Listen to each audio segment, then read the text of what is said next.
Professor Khatri YouTube channel में आप सभी का स्वागत है। आज हम चर्चा करेंगे धर्म और दर्शन क्या होता है। ये जो मेरे व्याख्यान इन दिनों हो रहे हैं, ये धर्म दर्शन श्रृंखला के अंतर्गत है। तो हमें ये भी समझना होगा कि जो हम बात कर रहे हैं जिस धर्म और दर्शन की, वो है क्या।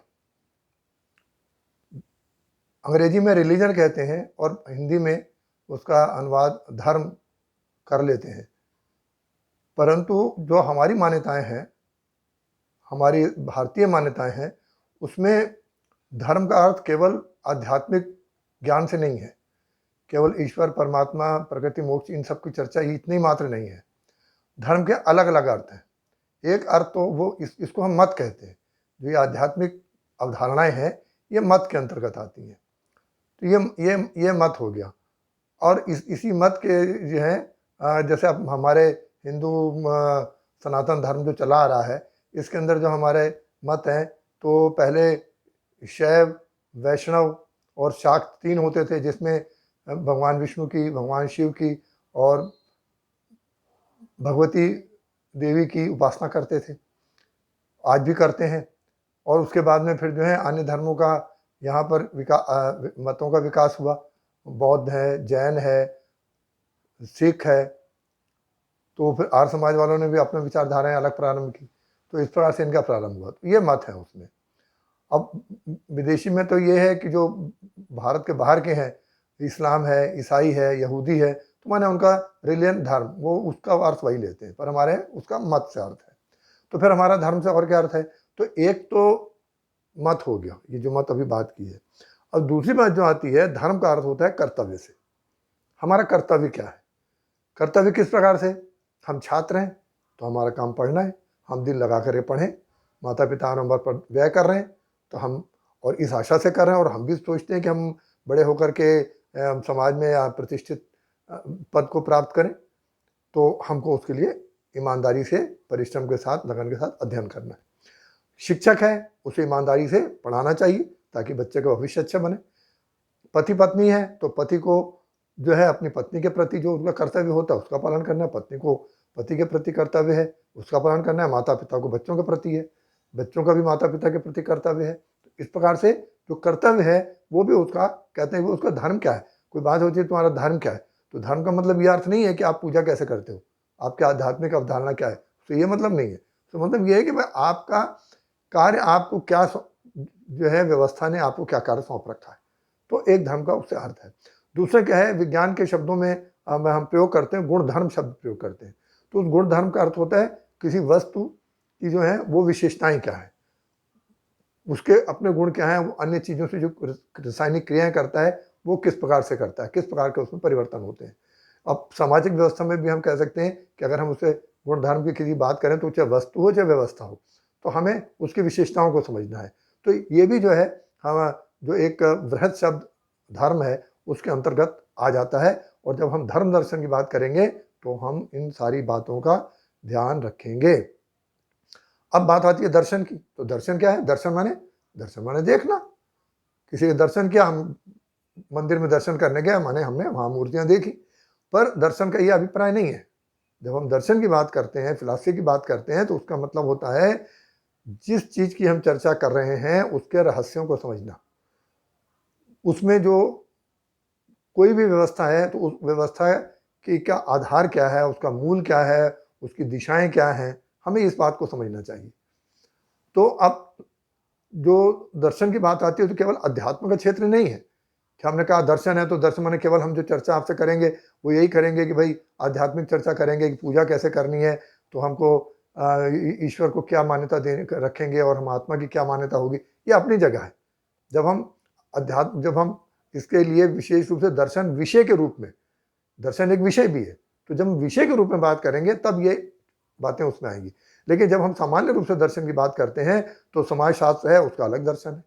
समाज की में व्यवस्थाएं कैसे बनती हैं, समाज के सामाजिक क्रियाएं कैसे होती हैं, एक दूसरे पर प्रभाव क्या पड़ता है, उसका राजनीतिक व्यवस्थाएं होती हैं तो उसमें शासन व्यवस्थाएं क्या होती हैं, अर्थव्यवस्था है तो उद्योग और व्यवसाय जो हैं वो किन नियमों के अंतर्गत चलते हैं, तो फिर उनका गंभीर चिंतन किया जाता है। उस चिंतन को जो हम घटनाएं देखते हैं उनके आधार पर उसका विश्लेषण करते हैं और उसके हम सिद्धांत प्रतिपादित करते हैं। तो प्रतिपादित सिद्धांतों के आधार पर फिर काम करना होता है, तो उसमें फिर सफलता मिलती है। तो दर्शन माने किसी भी चीज के रहस्यों को समझना। तो हमें इस बात का ध्यान रखना है। तो अब हम जो ये चर्चा करेंगे, तो आप मेरे साथ रहेंगे। धर्म दर्शन से ये बिल्कुल मत अभिप्राय लगाइए कि हम केवल आध्यात्मिक चर्चा करें। हम वो चर्चाएं करेंगे क्योंकि वो आवश्यक है, ऐसा नहीं है कि उसको हम छोड़ देंगे, उसको भी करेंगे, लेकिन उसका हमारे जीवन पे क्या प्रभाव पड़ता है, क्योंकि धर्म धा धातु से बना है जिसका अर्थ होता है धारण करना। तो हमें जो धारण करे, तो हमको धारण करे, हमारे शरीर को धारण करे, हमारे अस्तित्व को धारण करे, तो हमें उन व्यवस्थाओं को समझना होगा, हमें उन अवधारणाओं को या उन सिद्धांतों को हमें समझना होगा कि ये क्या होते हैं। तब जो है वास्तव में आप धर्म की बात को समझ पाएंगे, दर्शन की बात को समझ पाएंगे। तो हम जो चर्चाएं करेंगे बहुत ही, वैसे तो किसी चीज के भी दर्शन हो, जो बीए में एमए में पढ़ते हैं समाजशास्त्र, उसका जब दर्शन शास्त्र का प्रश्न पत्र होता है, पेपर होता है, तो बड़ा कठिन सबसे होता है, क्योंकि बड़ा चिंतन, गंभीर चिंतन लगता है, चिंतन मनन लगता है उसमें। इसी तरह राजनीति शास्त्र हो, चार शास्त्र हो, तो जो फिलॉसफी के इनके पेपर होते हैं, उनके दर्शन के पेपर होते हैं, थिंकर्स है ना, विचारकों के जो विचार होते हैं वो बहुत कठिन माने जाते हैं। लेकिन हम जब चर्चा करेंगे तो हम आपको प्रतिदिन के जीवन से उदाहरण देकर के इतने सरल ढंग से उसको प्रस्तुत करेंगे कि आपको भी लगे कि अरे ये फिलॉसफी की बस इतनी बात होती है, दर्शन की इतनी बात होती है।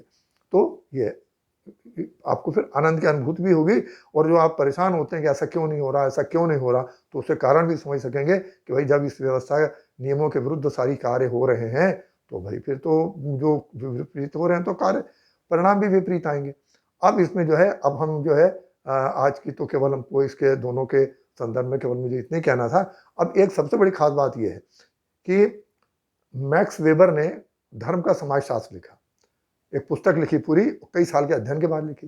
तो उन्होंने धर्म के समाजशास्त्र में इस बात को प्रतिपादित किया कि जो ईसाई मत के अंतर्गत जो उनके अलग पंथ हैं, कैथोलिक है, प्रोटेस्टेंट हैं, ऑर्थोडॉक्स हैं, और भी अनेक सारे उनके 100 पंथ हैं।